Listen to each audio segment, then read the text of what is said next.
샬롬, 하나님과 동행하는 새벽기도회 달라스 임마누엘 교회 권성철 목사입니다. 오늘도 하나님과 동행하며 풍성함을 누리시는 저와 여러분 되시길 주님의 이름으로 축복합니다. 오늘 말씀은 사사기 14장 1절에서 9절까지의 말씀입니다. 삼손이 딥나에 내려가서 거기서 블레셋 사람의 딸들 중에서 한 여자를 보고 올라와서 자기 부모에게 말하여 이르되 내가 딥나에서 블레셋 사람의 딸들 중에서 한 여자를 보았사오니 이제 그를 맞이하여 내 아내로 삼게 하소서 하매 그의 부모가 그에게 이르되 내 형제들의 딸들 중에나 내 백성 중에 어찌 여자가 없어서 내가 할례받지 아니한 블레셋 사람에게 가서 아내를 맞으려 하느냐 하니 삼손이 그의 아버지에게 이르되 내가 그 여자를 좋아하오니 나를 위하여 그 여자를 데려오소서 하니라. 그때 블레셋 사람이 이스라엘을 다스린 까닭에 삼손이 틈을 타서 블레셋 사람을 치려 함이었으나 그의 부모는 이 일이 여호와께로부터 나온 것인 줄은 알지 못하였더라.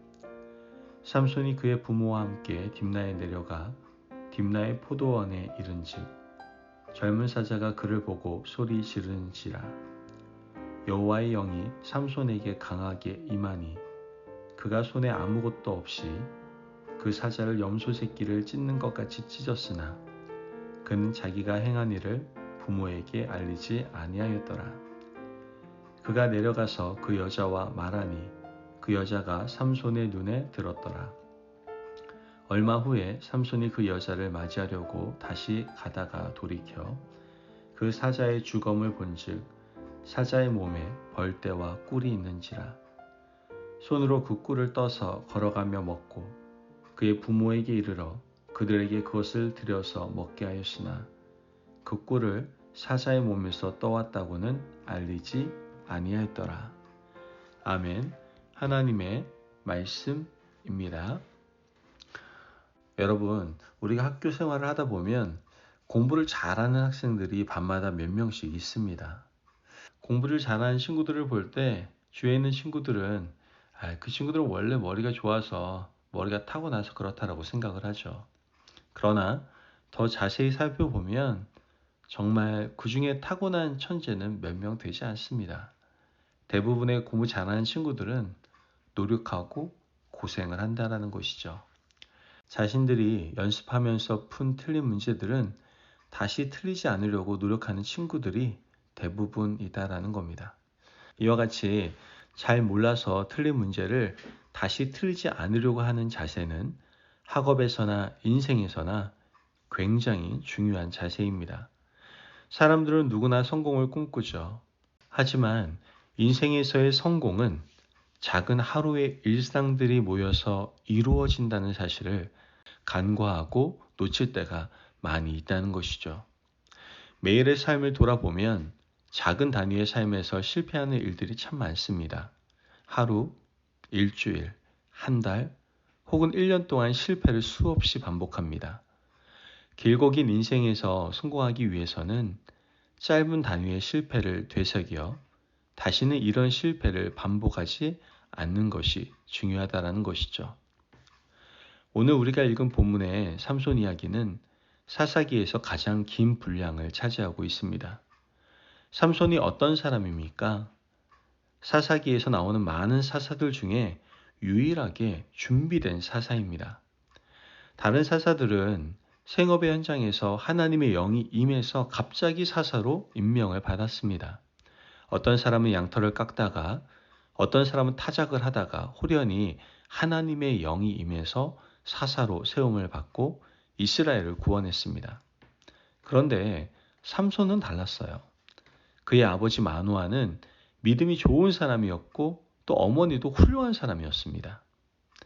하나님께서는 시대를 거슬러 악한 세대에 물들지 않은 삼손의 부모님의 믿음을 보시고 태중에 이미 사사를 예정해 주셔서 태어나자마자 나실인이 되게 하셨습니다. 하나님께서는 태중에서부터 삼손을 택하셨고 기르셨으며 세상에 나와서 하나님의 영으로 인도하셨던 것이죠. 그리고 시간이 지나서 공식적으로 사사로 세우신 겁니다. 사사기 13장 24절에서 25절 말씀을 보면 그 여인이 아들을 낳음에 그의 이름을 삼손이라 하니라. 그 아이가 자라매 여호와께서 그에게 복을 주시더니 소라와 에스다올 사이 마하네단에서 여호와의 영이 그를 움직이기 시작하였더라.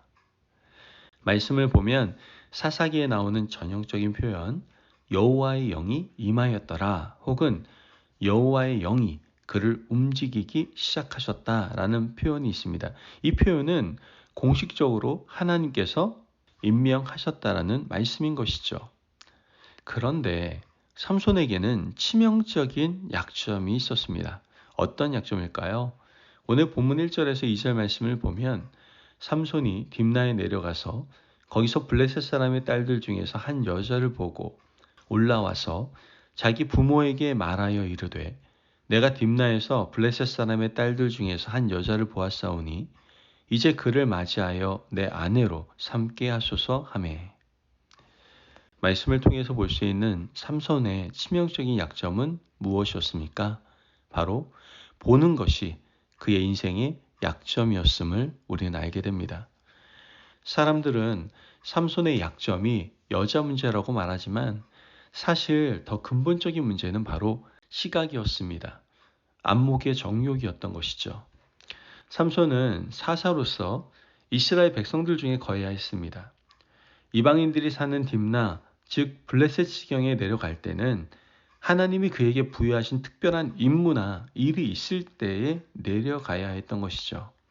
그런데 삼손은 여자를 찾기 위해서 안목의 정욕에 이끌려서 딥나에 내려갔습니다.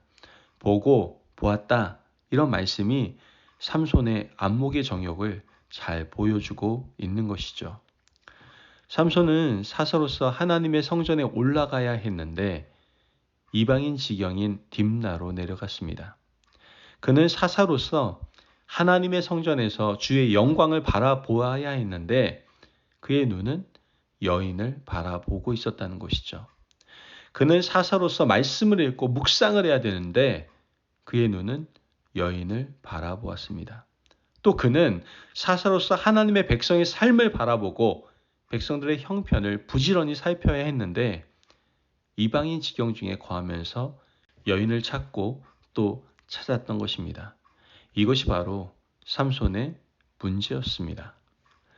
본문 7절 말씀을 보면 그가 내려가서 그 여자와 말하니 그 여자가 삼손의 눈에 들었더라. 성경은 계속해서 삼손의 약점을 지적하고 있습니다.